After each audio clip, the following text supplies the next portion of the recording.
Meanwhile, in the real world, some disturbing news around our historically black colleges and universities. More than a dozen HBCU campuses were targeted with bomb threats yesterday on the first day of Black History Month. But it's not just limited to this month. You go back for the last month when HBCUs around the country have been the victim of bomb threats. And our brother from another, Jason Johnson, Dr. Jason Johnson, is a professor at Morgan State University, and he's here doing his usual visit with us. So first, I got to ask, how are you doing? How's your campus community doing?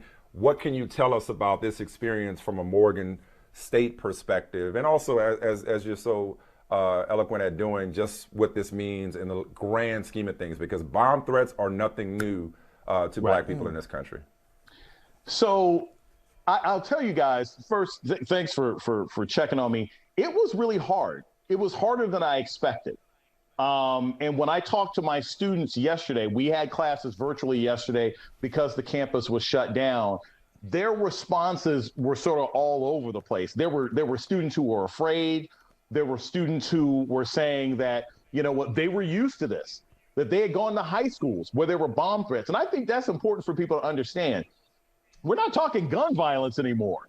I have college freshmen who are like, yeah, this is the second or third time that I've been to the school where somebody threatened to bomb it. I'm not unused to this. But I think the even larger thing that I picked up from it was the sense of an overall attack on black people. Because as you guys know, and I certainly know teaching there, every single black student in one of my classes at Morgan, they have a brother or a sister or a friend or somebody else like that who's at another HBCU. So it wasn't just they woke up and saw an Instagram message from Morgan saying, hey, classes are canceled virtual today because we had a bomb threat. They were getting phone calls from their friends from FAMU. Yo, did it happen there? Their friends from Spelman, their friends from Hampton, their friends from Morehouse, all of these different campuses. So it felt like an assault on all black institutions of higher education at once. And that's where a lot of my students were really concerned. And, you know, it's a testament to where we are as a country that white people who are bigots are emboldened enough that they want to start Black history off attacking black institutions, in large part because HBCUs have been doing so well on a lot of different areas over the last 6 or 7 years. Yeah, you know what, Doc, you called this before, too. You said a couple years ago, you said, look, it's not going to get better. It's going to get worse before it gets better, and some of these things are happening. Now, tell me, is it going to get worse before it gets better in the National Football League? Big news yesterday from Brian Flores. You know, what were your thoughts when you heard that news break? My thoughts were this, guys, and I talked to a source of mine who actually knows Brian Flores. They've actually worked together, and they were like, he's the one.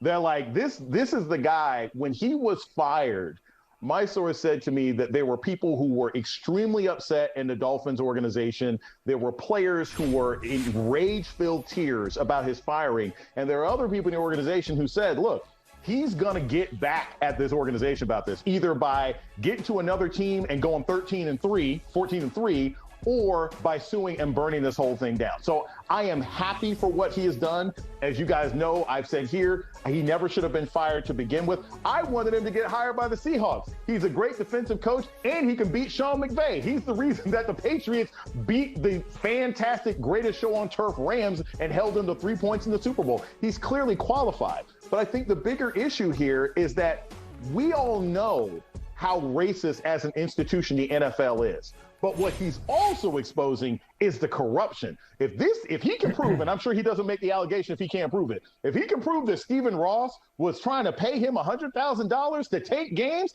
that's Tim Donaghy times 1,000. There's no way the NFL can bury him if he's got basically game fixing going on in addition to racism. It's very interesting you mentioned that, because I was thinking it's similar to the Washington football team investigation and how it exposed John Gruden, and his lawsuit may expose even more. It may fling open the doors of whatever closet the NFL skeletons are in. Right. You know, he's got not just his personal receipts, but all the receipts of 100 years of systemic racism and corruption. The one thing I'm actually on the lookout for is Brian Flores is taking one for the team. There are 5 openings left. My man filed this lawsuit on the same day he did an interview, I think, with the Saints.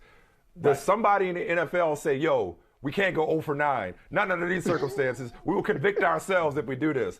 But we got to move on, though, man. Listen, you mentioned the Rams. Yes. And they are in the Super Bowl. So I want you to stand by and get this work, because I literally had smoke from Michael Holley the other day. I got something for you too, player. Listen at yourself. The reason I deserve to flex, the reason I deserve to puff on this cigar, the reason I could take another victory lap with my LA Rams is because I remember you telling me that Matthew Stafford was not a winner. I remember you telling me that the Rams were crazy and were disrespecting Jared Goff by shipping 2 1s, a 3, and Goff to Detroit for Matthew Stafford, who had not won a playoff game. I had to endure you and Doc Johnson calling him Stat Padford. I remember you telling me. I never called him that. Yeah. Well, you laughed. Pat Stafford, who keeps throwing to Quandre Diggs like they in practice back in Detroit. Look, this game was the quintessential example of what happens when you can have mediocre talent with a good offensive scheme. I cannot wait to see Sean McVay fall on his genius rump when he's got Matt Stafford there getting hurt in the pocket because he's no better in a clean pocket than Jared Goff is. Don't think I'm blind to what the Rams are. I am not at all convinced. Look, they're a good team. They got Jalen Ramsey. They got Aaron Donald.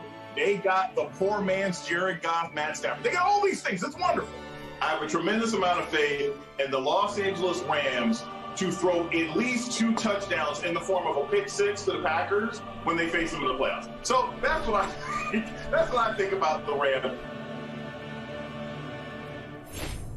Can I we like Brian Flores. We got receipts. We got receipts too, just like Brian Flores. Say, this has become, y'all, an annual thing where I talk smack about the Rams and y'all get a compilation at the end of the season that I am forced to observe as I improve. But here's the difference this year. I'm going to say this. Here's the difference. Number one, I give you credit, Michael. I was with you.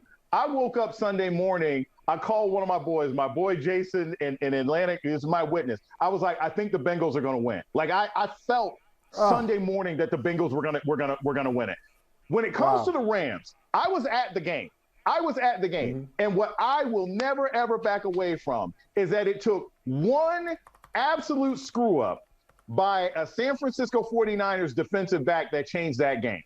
Matt Stafford sailed the ball like Popeye the Sailor, like Sinbad, and it fell right into this guy's bread right there. And it suddenly he was playing volleyball. He just bounced it back up. If he catches that ball, the game is over. And Pat Stafford is the same guy he's always been. So I have not changed my position. Of course you haven't. At all. Of course you haven't. I'm simply saying. Hold on. Are you going to pick the Cincinnati Bengals to win the Super Bowl? Are you going to pick the Bengals to win the Super Bowl? What I'm going to say is this, gentlemen, and hopefully if you guys, if we're all here at the same time, I will tell you this. We're all here because I'm still deciding if I can even go to this game, if it's going to be the Rams involved since they're going to be there. I would not bet against Cincinnati right now. I don't believe in Matt Stafford. Look, I saw that game. Of course you don't. I think we've established that. I think we've established that. It's quiet. I mean, everybody was quiet. When the San Francisco 49ers went up by 10 points, people thought that game was over. The only person who could save that game for Matt Stafford was Jimmy Garoppolo. So if you face a team that is remotely competent, I see there's a very decent chance that the Rams could end up losing. But I will say this. Congratulations to OBJ. Congratulations to OBJ. Congratulations to Aaron Donald. Congratulations to Von Miller and all those veterans who are basically. Good morning to everybody but Matthew Stafford. Exactly. Basically is what you're saying. Everybody but Matt Stafford. And you know where Russell Wilson is again this year? In the suite. Watch it. Same as last year. Get out of here, Jason. Get out of here. Oh, yeah, okay. That's where he wants to be. Yeah, he wants to make Pro Bowls. That's the goal. Okay. All right. Later, man. Later, Thank guys. you, Jason. Hey, thanks for watching Brother from Another on YouTube. Make sure you hit subscribe before you leave, and be sure to watch us 3 to 5 p.m. Eastern Time on Peacock. Appreciate you.